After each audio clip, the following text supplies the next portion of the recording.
I still remember that night. The sound of laughter echoing from my kitchen, the faint scent of wine in the air. It was supposed to be my daughter's engagement dinner. But when I opened the door, I saw something that shattered me to my core. My wife and my daughter's fiancé, locked in an embrace that burned every ounce of trust I'd ever had. For a few seconds, I couldn't move. My heart froze. My world stopped. And in that silence, I realized this wasn't just infidelity. It was a web of lies stretching far deeper than I could imagine. Because what I didn't know then was that this man wasn't just my daughter's fiancé. He was the reason my family had been falling apart for years. And the secret behind his last name would change everything I thought I knew about love, loyalty, and blood. I used to think betrayal had a sound, a sharp whisper, a slammed door, the echo of footsteps leaving for good. But I learned it's quieter than that. It's the sound of two people laughing in the kitchen when they shouldn't be. My name is Jeff Collins. I'm 58 years old, a retired architect, and a father of two, Blake and Emily. My wife Laura and I had been married for 32 years. We'd built a life together, a modest home, 2 good kids, and 1,000 shared memories. I thought that was enough. But I guess sometimes a lifetime of building can come crashing down in a single night. It started a week before Christmas, the same week we were supposed to host Emily's engagement dinner. Her fiancé, Ryan, was a young real estate agent, charming, ambitious, polite to a fault. He'd been dating Emily for 3 years, and even though I wasn't his biggest fan, I respected the way he treated her, at least on the surface. The night before the dinner, I couldn't sleep. Something felt off. Laura had been distant, quieter than usual, spending long hours on her phone, claiming she was helping Emily plan the seating chart. But when I walked into the living room around midnight, I found her sitting there in the dark, staring at nothing. When she saw me, she jumped a little and forced a smile. "Couldn't sleep?" she asked. I nodded. "You?" She shrugged. "Just thinking." If only I had known what she was really thinking. The next evening, the house was full of warmth, candles flickering, soft music playing, the smell of roasted lamb filling the air. Emily looked radiant in her white dress, the kind of happy glow that made a father proud. Ryan showed up 20 minutes early, carrying flowers for Laura. She blushed, and I noticed it was subtle at first, the way she smiled at him a second too long, how her hand brushed his when she took the bouquet. I told myself I was imagining things. But Blake, my son, wasn't as blind. He leaned toward me at the table and whispered, "Dad, does Mom seem weird tonight?" I forced a laugh. "She's just nervous, son. Big night for Emily." But the unease didn't fade. After dinner, I stepped out to get more wine from the cellar. When I came back, Emily was upstairs taking a call. Blake was outside on the porch, and the laughter I'll never forget, came from the kitchen. Laura's voice. Ryan's voice. Low, close, intimate. At first, I froze at the doorway, not wanting to believe what I was hearing. Then I stepped closer and saw her hand on his chest, his arm around her waist. The world spun. I wanted to scream, but no sound came out. It wasn't anger I felt, not yet. It was disbelief, the kind that makes your body go cold before your mind can catch up. They didn't see me. I turned away, my heart pounding like I'd run a marathon. I walked to the study and closed the door, staring at the floor, trying to breathe. 32 years of marriage, gone in one blink. When Laura came in 10 minutes later, her hair was slightly tousled, her lipstick smudged just enough for me to notice. "You okay?" she asked softly. I nodded. "Yeah, just tired." She smiled like nothing had happened. That was the worst part. The ease, the calmness. The lie that night I didn't confront her. I just lay awake, listening to her breathe beside me. Every exhale felt like a knife twisting deeper into my chest. By morning, something in me had changed. I wasn't going to yell or cry. I was going to find out everything. The next day, I told Blake what I'd seen. His face turned pale. "Dad, are you sure?" I nodded. He clenched his fists. "Then we'll find proof." Blake was always sharper than I gave him credit for. Quiet, patient, observant. Within hours, he'd set up a discreet camera near the kitchen, disguised as an air freshener. He also hacked into the home Wi-Fi, checking the devices connected, and there it was.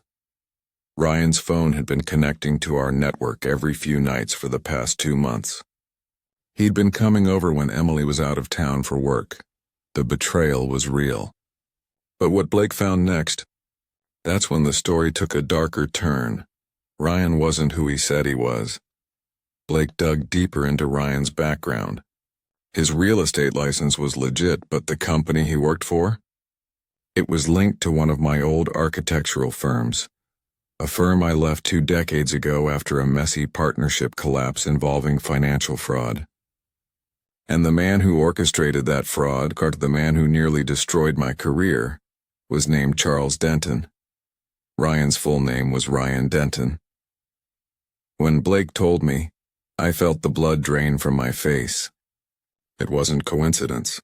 It was revenge, that long, patient, deliberate revenge. But why? Why now? And what did Laura have to do with it? Over the next week, I played along, calm, polite, pretending to prepare for the wedding while my world quietly burned. Laura acted normal, maybe too normal. But she started getting nervous whenever her phone buzzed. Blake managed to sync her messages, and what we found made my stomach turn. Dozens of deleted chats with Ryan. Messages like, "I can't believe he still doesn't know," and "Once it's done, you'll get what you deserve." It wasn't just an affair. It was a setup. Blake and I decided to stay quiet. For now. We wanted to know how deep it went, how far Laura was willing to go for him. Every night I'd lie awake wondering how the woman who once held my hand through my father's funeral could now lie next to me planning my destruction. Then one night, Blake showed me something that broke me completely. A draft email, unsent, from Laura to Ryan. "Once Jeff signs the papers, the property transfer will go through. He trusts me. He always has. It wasn't about love. It was about money. My wife had been planning to steal the last of my savings, everything I'd built, and hand it to the son of the man who once tried to ruin me. The wedding was in 3 weeks. Ryan and Emily were still together, blissfully unaware of the storm brewing. Laura was distracted, constantly running errands. I pretended to be the clueless husband while Blake and I gathered every bit of proof, emails, recordings, financial trails. Then, the night before the rehearsal dinner, Laura came home late. Her perfume was different, not hers. I asked where she'd been. She smiled. "Out shopping for Emily's gift." I looked her dead in the eye and said, "Does Ryan know what you bought him too?" Her face drained of color. That's when she knew. I knew. When I confronted Laura that night, she didn't deny it. Not right away. She just stood there, frozen, her eyes darting toward the stairs as if expecting Ryan to walk in and rescue her. For 32 years, I had read every flicker of emotion on her face. But the one I saw that night, fear, was new. "Jeff," she whispered, voice trembling, "it's not what you think." I kept my tone steady. "Then tell me what I should think." She didn't answer. She just turned away, covering her face with her hands. That's when Blake stepped into the room, phone in hand, recording everything. "Mom," he said coldly, "stop lying." "We know." She looked between us, her husband and her son, and for the first time I saw guilt, real guilt, flood her eyes. But what she said next, I wasn't ready for. Laura took a long, shuddering breath. "I didn't mean for it to go this far," she said. "It started as a favor. I thought I was helping him." "Helping him?" I repeated. "By sleeping with him?" Her lips quivered. No, it wasn't supposed to happen. I didn't even know who he really was at first. Ryan told me he wanted to surprise Emily, that he needed to know what kind of man you were before joining the family. He said you'd hurt someone close to him years ago. I stared at her in disbelief. And you believed him? I didn't want to, she said softly. But then he showed me something. Old documents, newspaper clippings, your name. Next to fraud allegations, I felt my heart sink. Charles Denton's shadow was still haunting me. Ryan said you ruined his father's life, Laura continued, voice trembling. He said his father went to prison because of you and that his family was left with nothing. Her eyes glistened. He told me he needed help exposing you. He said you'd hidden money offshore, that you lied to everyone, even me. I didn't want to believe it. But when you started acting secretive about your accounts, I thought maybe... I cut her off, voice low. You thought maybe he was telling the truth. She nodded weakly. That was the moment I realized. Ryan hadn't just targeted my family. He'd manipulated it. For months, Ryan had been feeding Laura half-truths. He'd found out about my past with his father, twisted it, and made it sound like I was the villain. He'd seduced my wife under the guise of justice, revenge served in whispers instead of bullets. I turned to Blake. We end this tomorrow. Blake nodded, already anticipating my next move. We needed to expose Ryan, not just for the affair, but for the con he was running, and to do that, we had to let him think he'd won. The next day, I called Ryan. My voice was calm, calculated. Ryan, I said, I've been thinking about something. You're going to be part of this family. I want to make sure Emily's taken care of. Let's talk about a property transfer, something I can gift her after the wedding.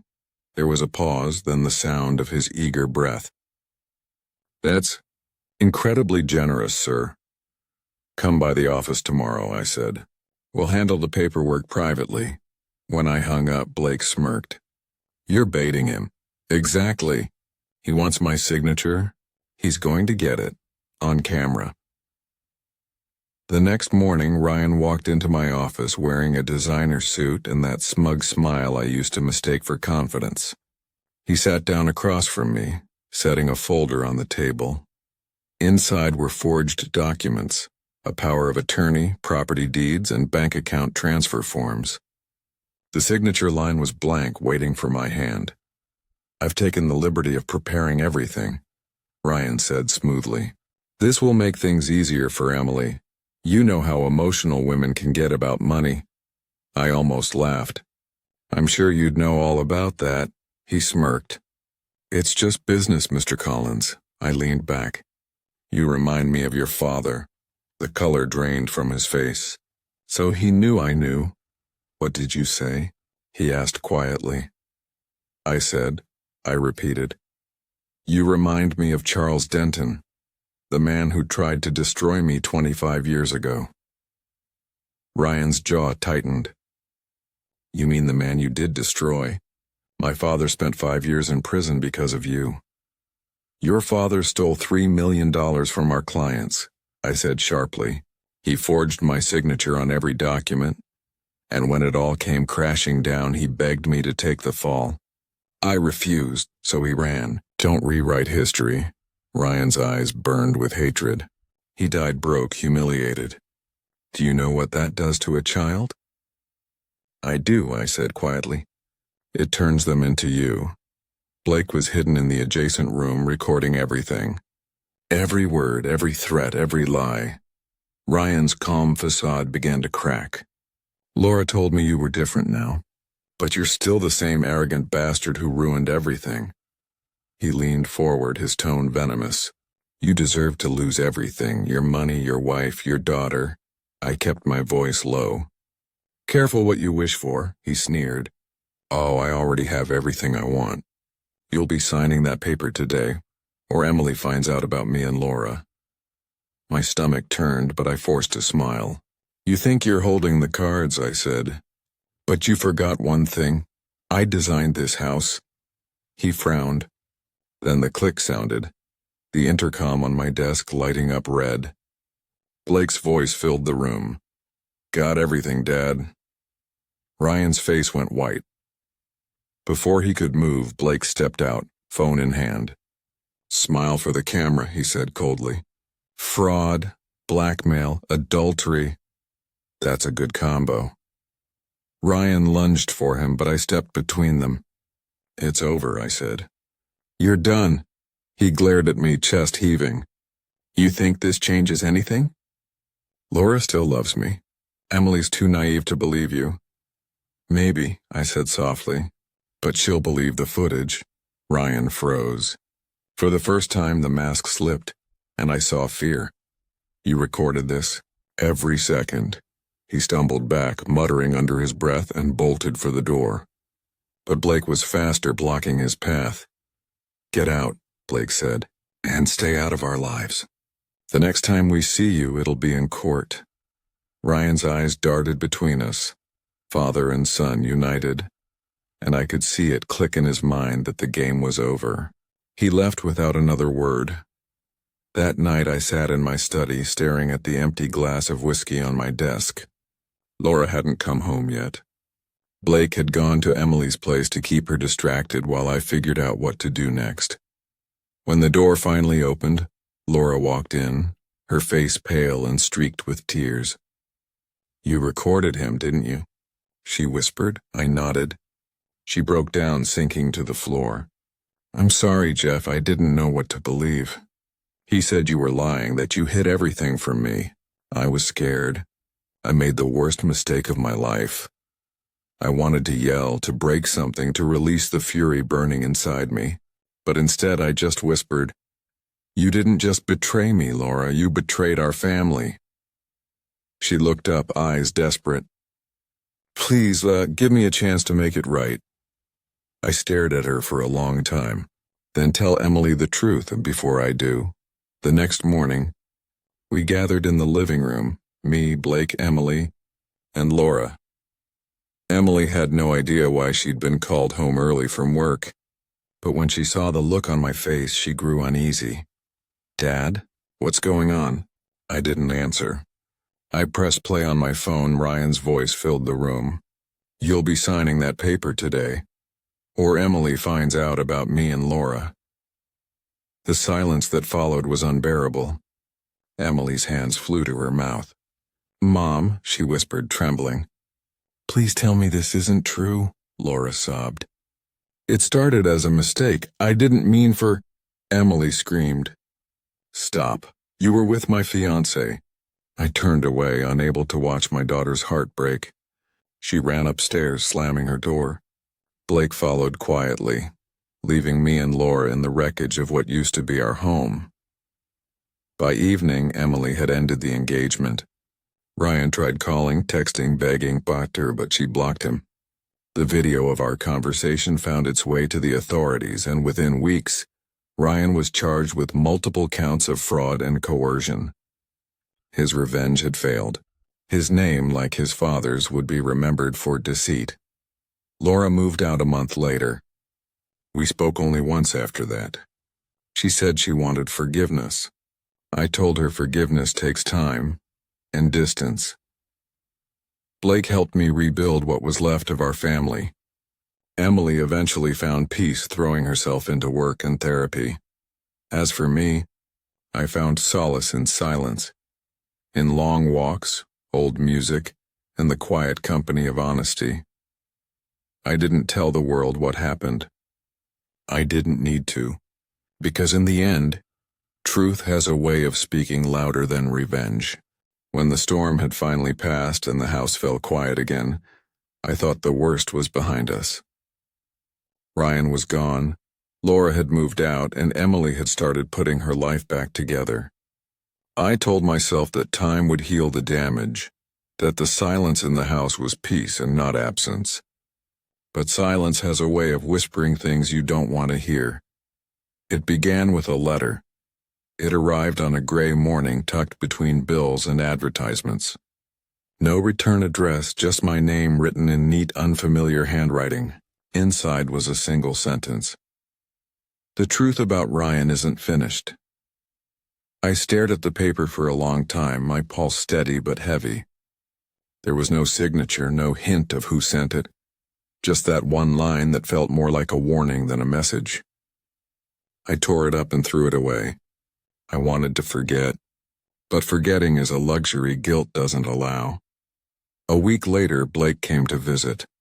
He looked better, calmer, maybe even proud of how we'd handled things. "You doing okay, Dad?" he asked, setting down a box of takeout. I nodded. "Getting there."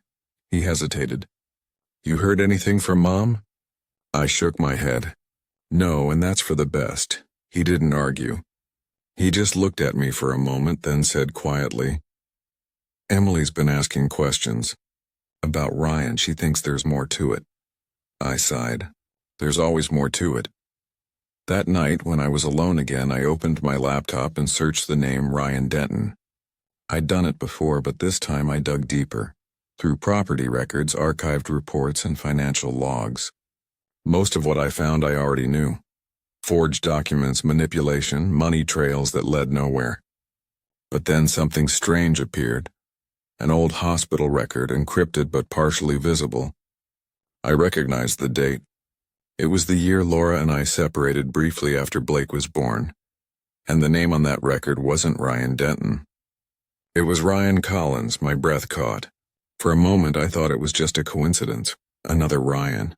Another life. But as I scrolled through the metadata, I saw Laura's name listed as a secondary contact. My heart began to pound. I called Blake immediately. "I need you to come over," I said, voice tight. "Now." When he arrived, I showed him the document. He frowned, scrolling through it carefully. It says Mom listed him as dependent from 26 years ago. "Before Emily was born," I said quietly. "Before everything." He leaned back, processing. "Dad, what if Ryan isn't just Denton's son? What if he's—" I didn't let him finish. "Don't say it." But the thought had already buried itself in my mind. I didn't sleep that night. I sat in my study, the hum of the old clock the only sound. Every second that passed felt heavier than the last. If that record was real, it meant Laura had lied to me long before the affair. Lied about the one thing I thought we'd built honestly. By morning, I made a decision. I called a friend who still worked at the hospital where I used to volunteer on the board. After some careful persuasion and a promise that my name wouldn't appear anywhere, he agreed to pull up the full file. When the results came through, my stomach turned. There it was in black and white. Laura's name under Mother, the field for Father left blank, and Ryan's original surname listed as Collins. For a moment, everything around me faded. The walls, the desk, even the air felt different, heavy, unbreathable. Ryan wasn't just my daughter's fiancé. He was my son. The room spun. I pressed my hands against my head, trying to process it. How could Laura hide something like this? How could she raise him apart from me, then let him walk into our lives again without saying a word? I called her, voice shaking. "We need to talk." She hesitated before answering. "Jeff, I don't think that's a good idea." I found the hospital record. Silence. Then a soft broken sound. The sound of someone realizing they've been caught by truth itself. She whispered, "I was going to tell you one day." "When?" I snapped. "After he married our daughter? After you destroyed both of them?" She started crying. "I didn't know who he was when he came back. He found me first. He said he wanted to make things right, that he forgave me for giving him up. He didn't want you to know. He wanted to punish you, not me." I gripped the phone tighter. "Punish me for what?" "For leaving," she said through tears. "When we separated all those years ago, I found out I was pregnant. I tried to tell you, but you'd already moved out. I was scared, angry. My family pressured me to keep it quiet. I thought I could raise him alone. When I married you again later, You never told me, I interrupted. You let me believe he didn't exist, she sobbed. I thought it didn't matter anymore. I thought he'd moved away. But when he came back and got close to Emily, I didn't know what to do. I tried to stop it, but by then he already knew everything. Everything in me went cold. He knew, I repeated slowly. He knew he was my son, and he still... I couldn't even finish the sentence. Laura's voice cracked. He said it wasn't about Emily, it was about you. He wanted you to feel what he felt. Betrayed, humiliated, powerless. I hung up before I could hear more. For hours I just sat there, staring at the empty space across from me. The man who had called me a liar, who had destroyed my family from the inside, was the same boy I never knew existed. I felt something deeper than anger then. Not rage, not hate, just grief. The kind of grief that seeps into your bones and stays there. When Blake came by that evening, I told him everything. He didn't speak for a long time. Finally he whispered, "So Ryan's my brother?" I nodded slowly. He clenched his fists. "And he knew?" "Yes, he knew. He punched the table hard enough to leave a mark." "That's sick, Dad. That's beyond twisted." I didn't disagree. But the part that haunted me most wasn't Ryan's actions. It was what drove them. Later that night, I found another envelope slid under my front door. This one was smaller, cleaner, and inside it a photograph. It was me, Laura, and a baby boy, taken decades ago. I didn't even remember that day. On the back of the photo, a single sentence was written, "Now you know why." I stared at it for a long time. He'd been watching, waiting. Every step of his plan was personal. The next morning I went to the police. I gave them everything. The recordings, the files, the evidence of fraud, and now the proof of his identity. The detective looked stunned. "This isn't just blackmail, Mr. Collins. This is psychological warfare." "Tell me something I don't know," I said quietly. It took 2 weeks to track Ryan down. They found him trying to flee the state, hiding under a false name. When they arrested him, he didn't resist. According to the officer, he just said one thing before they took him away. "Tell him I won." But he didn't win, because what he left behind wasn't victory. It was silence, heavy and final, filled with truths too painful to celebrate. Months passed before I heard from Laura again. She wrote a letter, short, apologetic, broken. She said she wished she'd been brave enough to tell the truth sooner. That maybe if she had, Ryan wouldn't have become who he did. I didn't respond. Some words only reopen wounds. As for Emily, I told her the truth, carefully, slowly, leaving out the worst parts. She cried for days, not just for the betrayal but for the tragedy of it all. Blake stayed by her side through everything. We rebuilt piece by piece. There were no happy endings, just acceptance. Sometimes at night I still think about that photo. The three of us smiling, unaware of the years that would separate us. And I wonder if things could have been different, if truth told at the right time might have saved us all. But I know one thing for certain. Lies, no matter how deeply buried, always find their way back home. It's been a year since that day. A year since Ryan was taken away in handcuffs, since my family broke and then slowly tried to rebuild. A year since the photo appeared under my door with those haunting words. Now you know why. The seasons changed. The house grew quieter, and life moved forward as if nothing had happened. But the truth never leaves you. It sits in your chest like a stone, heavy but familiar. Most mornings I still wake up before dawn. I sit on the porch with a cup of coffee, listening to the wind move through the trees. It used to be peaceful. Now it just reminds me of how empty peace can feel when it comes after too much noise. Emily doesn't visit much these days. She's healing in her own way. After everything that happened, she quit her job, moved out of the city and started volunteering at a women's shelter. She said she needed to be around people who still believed in second chances. I didn't argue. I just hugged her and told her I was proud. Blake, on the other hand, checks in often. He's become protective, more serious. Sometimes I catch glimpses of myself in him. The quiet caution, the mistrust. I wish he hadn't inherited that, but then again, how could he not? One night, about 6 months after everything went down, Blake came over unannounced. He had a manila envelope in his hand and that look on his face. The one that meant he'd seen something he couldn't ignore. "Dad," he said, setting it on the table. "You're gonna want to see this." Inside were letters. 6 of them sealed in official evidence bags, all written in the same handwriting, Ryan's handwriting. They found them in his cell, Blake said. Prison psychologist forwarded them to the family contact, Mom. She sent them to me. I just stared at them, my heart pounding. "And you opened them," he nodded. "One of them was for you." He slid it across the table, then left me alone with it. The envelope was unmarked except for my name, Dad. I held it for a long time before opening it.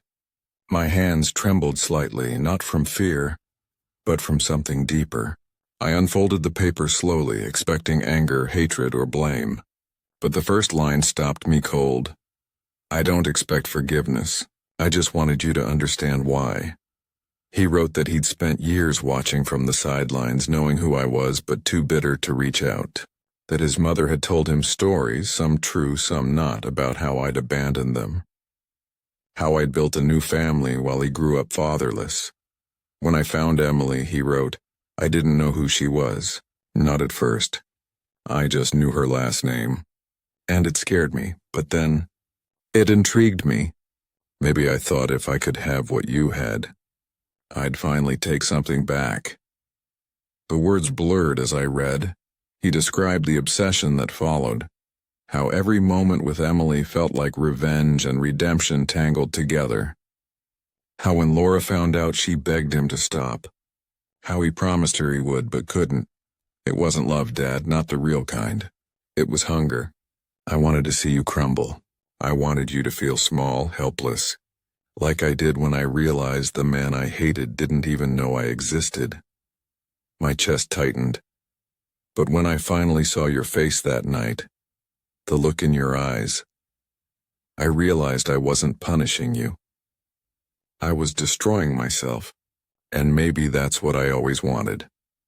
At the bottom of the letter, he'd drawn something, a small sketch of a house. Our old house. The one Laura and I lived in before everything went wrong. Below it, just 2 words, I'm sorry, that was it. No signature. No plea for forgiveness. Just the truth, raw and broken. I folded the letter carefully, placed it back in the envelope, and sat there for a long time.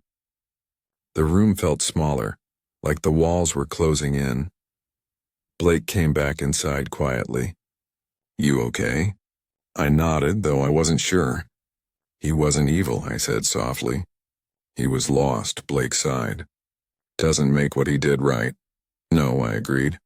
But it makes it human. For the next few weeks, I couldn't stop thinking about those words. Not just his confession, but what it meant for all of us, for Laura, for Emily, for me. Every lie we told, every secret we buried, it all led here. A cycle of silence that started decades ago and ended in tragedy. Laura reached out again, asking if we could talk. Against my better judgment, I agreed. We met at a small cafe on the edge of town. She looked older, thinner, but her eyes, those same blue eyes I fell in love with, still carried that mix of regret and fire. I didn't expect you to come, she said. I almost didn't, I replied. She took a deep breath. You read his letter. I nodded. He wrote me one too, she whispered. He said he forgave me for hiding him, that he finally understood why I did it. But Jeff, she hesitated. He's gone, I froze. Gone?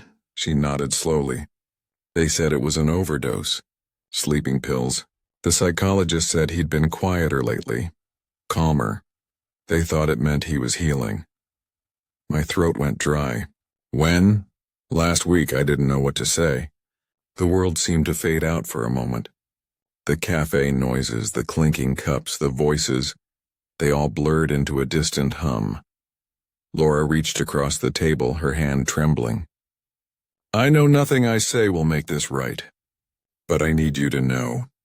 I loved him, Jeff, in my own way. I just didn't know how to save him. I looked at her hand but didn't take it. Neither did I. She started crying quietly, and for the first time in years I didn't feel anger. Just sorrow, the kind that settles deep and never truly leaves. When I got home that night, Blake was waiting for me on the porch. He didn't say anything, just stood up when he saw my face. He's gone, isn't he? I nodded. He looked away, jaw tight. I don't know whether to be sad or relieved. Both, I said softly. It's okay to feel both. We stood there in silence for a long time, watching the sun sink below the trees. The next day I found another letter, this time from the prison warden. It was short, formal, but attached was something else. Ryan's personal effects. Among them was a small, battered leather notebook. I hesitated before opening it. Inside were fragments of thoughts, sketches, and half-written confessions. But one entry stood out. Maybe someday he'll read this. Maybe he'll understand that I wasn't trying to ruin his life.